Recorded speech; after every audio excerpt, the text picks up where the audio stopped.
महाशिवरात्रि के लगथे मेला, मेला घुमाहूँ पाली के। नवधारा माइन शीश मगवाहूँ, लुगरा पहिर ले लाली के।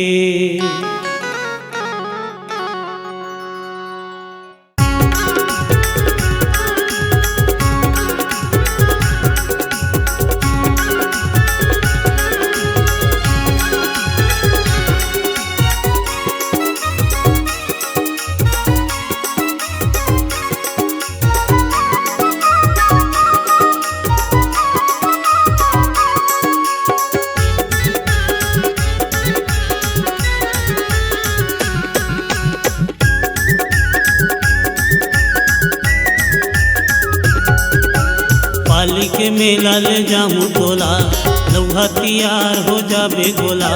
पाली के मेला ले जाऊँ तोला, लौहा तैयार हो जाबे गोला। संग सर्कस सिनेमा देखा के तोला लान दे हुओ, संग सर्कस सिनेमा देखा के तोला लान दे हुओ।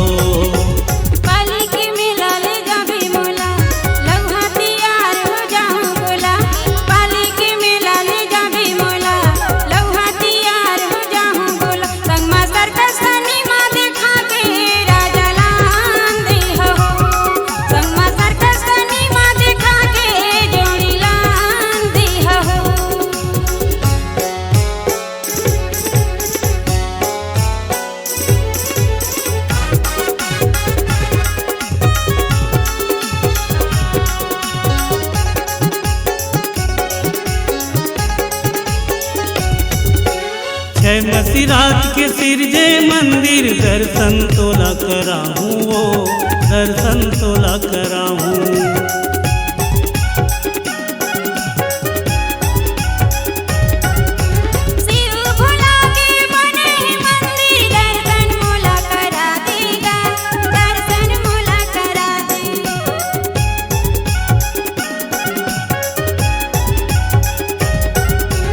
जय मसीरात के सिरजे मंदिर, दर्शन तोला कराहूँ वो, दर्शन तोला कराहूँ। शिव भोला के बने मंदिर, दर्शन मोला करा देगा, दर्शन मोला करा दे। पाली के मेला ले जाऊँ तोला, लौहा तैयार हो जाबे गोला।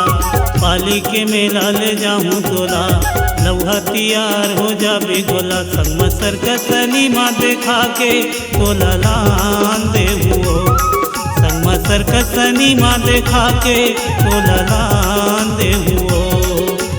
पाली के मेला ले जाबे मोला, लौहा तैयार हो जाऊँ गोला। पाली के मेला ले जाबे मोला, लौहा तैयार हो जाऊँ गोला। संग सर्कस सिनेमा देखा के राजा लान दे हो, संग सर्कस सिनेमा देखा के जोड़ी लान दे हो।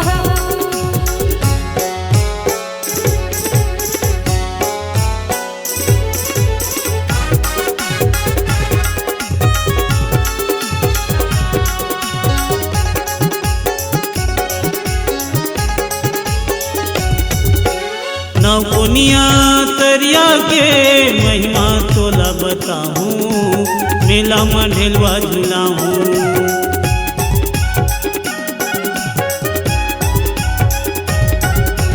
नाक बनत नी कान में झुमका, पाँव पे पहले वाहूँगा, पाँव पे पहले वाहूँ।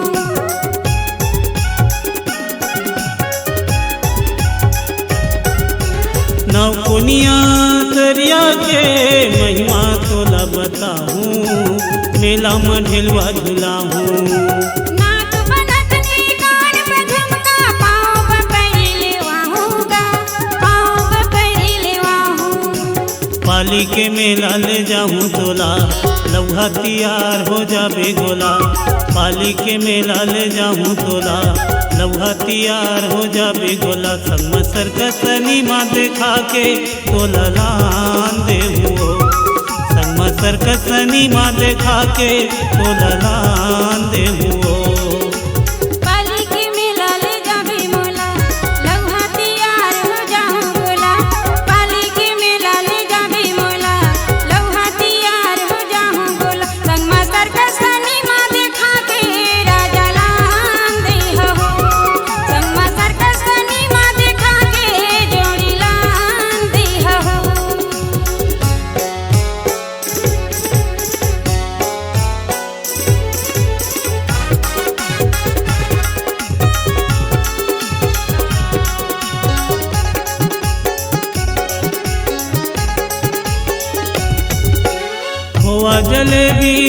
मिठाई मन भर के खवाहूँ, नवलखिया हार पहिराहूँ।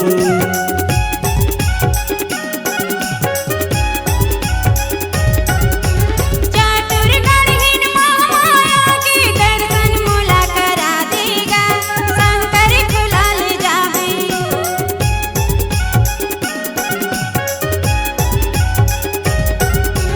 खोआ जलेबी उखरा मिठाई मन भर के खवाहूँ, नवलखिया हार पहिराहूँ।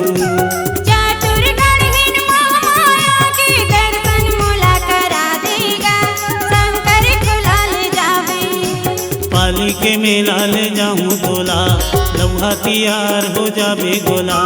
पाली के मेला ले जाऊँ तोला, लौहा तियार हो जाबे गोला। संग सर्कस नीमा देखा के तोला लान दे हुओ, संग सर्कस नीमा देखा के तोला लान दे हुओ। पाली के मेला ले जाबे मोला, लौहा तियार हो जाऊं गोला। पाली के मेला ले जाबे मोला, लौहा तियार हो जाऊं गोला। संगमा सर्कस नीमा देखा के राजा लान दे हो, संगमा सर्कस नीमा देखा के जोड़ी लान दे हो। संग सर्कस नीमा देखा के रानी लान दे हुओ। संगमा सर्कस नीमा देखा के राजा लान दे हो। संग सर्कस नीमा देखा के रानी लान दे हुओ। संगमा सर्कस नीमा देखा के राजा लान दे हो। रानी लान दे हुओ। राजा लान दे हो। रानी लान दे हुओ। रानी लान दे हुओ।